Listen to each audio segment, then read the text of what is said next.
अफगानी नागरिकों को वहां से निकालने के लिए अब अमेरिका के साथ ब्रिटिश सेना भी आ गई है। अब दोनों देश की सेना एयरपोर्ट पर पहरा दे रही है और लोगों की मदद कर रहे हैं। ब्रिटिश सेना और अमेरिकी सेना साथ मिलकर अफगानी नागरिकों की मदद कर रही है। यूके के रक्षा मंत्रालय ने ये तस्वीरें जारी की हैं, जिसमें दोनों देशों के सैनिक साथ मिलकर काबुल एयरपोर्ट के बाहर पहरा दे रहे हैं और जरूरी मदद भी पहुंचा रहे हैं। इस वीडियो में दिख रहा है कि अफगान लोगों की भीड़ है जो अपने कुछ सामान लेकर आई है। पहले भी यहाँ भीड़ हुआ करती थी, जिससे चारों ओर कचरा फैला है। इससे अंदाजा लगाया जा सकता है कि बीते दिनों कैसे अफरा तफरी का माहौल रहा होगा। लोग देश छोड़ने की राह तक रहे हैं। अफगानों की भीड़ हवाई अड्डे की दीवारों के बाहर इंतजार कर रही है, लेकिन सबसे खास बात और ध्यान देने वाली बात यह है कि ये लोग उन लोगों की मदद कर रहे हैं जो लोग ARAP यानी अफगान पुनर्वास और सहायता नीति के तहत यूके भेजे जा सकते हैं। इसके साथ ही मिनिस्ट्री ऑफ डिफेंस ने एक और तस्वीर जारी की है, जिसमें एयरफोर्स का C-17 ग्लोबमास्टर विमान दिख रहा है और उसमें सैकड़ों की संख्या में लोग बैठे हुए दिखाई दे रहे हैं। ऐसे लोगों को लगातार अफगानिस्तान से बाहर निकाला जा रहा है, लेकिन तालिबान के खौफ से अभी भी काबुल एयरपोर्ट पर लोग जमा हैं और ये तादाद कम नहीं हो रही है। तालिबानी नेता आमिर मुताकी ने कहा है कि काबुल एयरपोर्ट पर मची भगदड़ के लिए अमेरिका जिम्मेदार है, क्योंकि एयरपोर्ट की सुरक्षा का जिम्मा अमेरिका के पास है।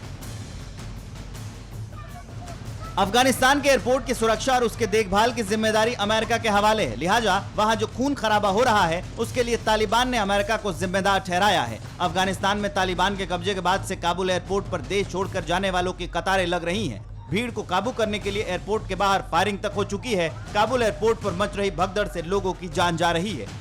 काबुल एयरपोर्ट पर मची अफरा तफरी के लिए अमेरिका जिम्मेदार है।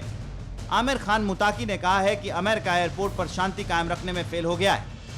आमिर ने दावा किया है कि पूरे मुल्क में अमन है, इसलिए काबुल एयरपोर्ट पर ही भगदड़ मची है।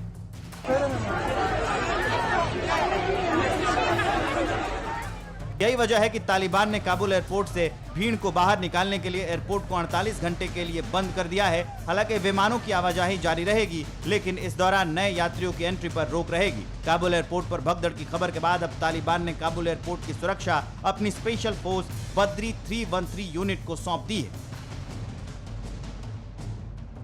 तालिबान ने मुल्ला शीरीन को काबुल का गवर्नर नियुक्त कर दिया है। तालिबान अब सरकार गठन की तैयारी कर रहा है, लेकिन अभी तक कोई ठोस प्रस्ताव तैयार नहीं कर पाया है।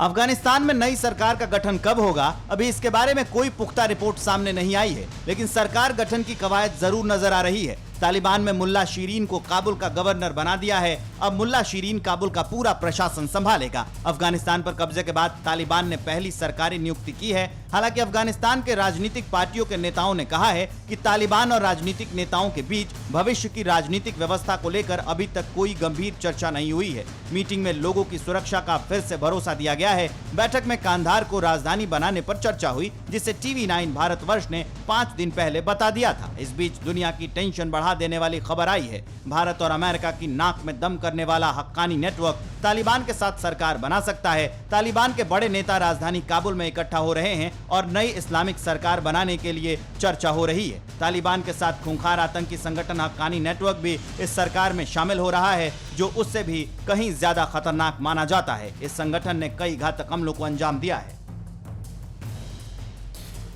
अफगानिस्तान से अभी तक 700 से ज्यादा भारतीयों को निकाला जा चुका है। आज 146 लोगों को लेकर एक विमान भारत पहुंचा।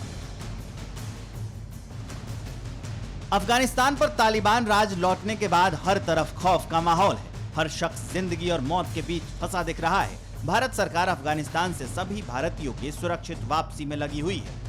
आज 4 विमानों से 146 भारतीय दिल्ली एयरपोर्ट पहुंचे। विस्तारा एयरलाइंस से 104, इंडिगो के विमान से 11 और कतर एयरवेज से 30 लोगों की वापसी हुई है। अफगानिस्तान से अब तक 700 से ज्यादा लोगों को एयरलिफ्ट किया जा चुका है। एयरलिफ्ट किए गए 700 लोगों में अफगान, सिख और हिंदू भी शामिल हैं। अफगानिस्तान से लौटे शख्स ने बताया कि चारों तरफ सिर्फ खौफ है। हर आदमी जल्द से जल्द भाग जाना चाहता है। उधर सिचुएशन इतना खराब है, माहौल, जो नागरिक के अंदर तालिबान का इतना डर है, जो उन लोग मरने के लिए तैयार है बाहर, मगर उस कंट्री में नहीं रहना चाहता है। मेन बात ये है, उन लोगों का ज़्यादा गुस्सा उन लोगों के ऊपर, जिन लोग ये एम्बेसी में काम किया, उन लोग को हेल्प किया, उनका रूल रेगुलेशन का थोड़ा बाहर गया।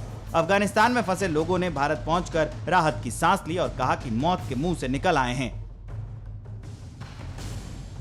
तालिबान के कब्जे के बाद अफगानिस्तान में बदल रहे हालात की जानकारी देने के लिए सरकार के सभी दलों की बैठक बुलाई है। संसदीय कार्य मंत्री प्रहलाद जोशी की अगुवाई में 26 अगस्त को यह बैठक तय की गई है।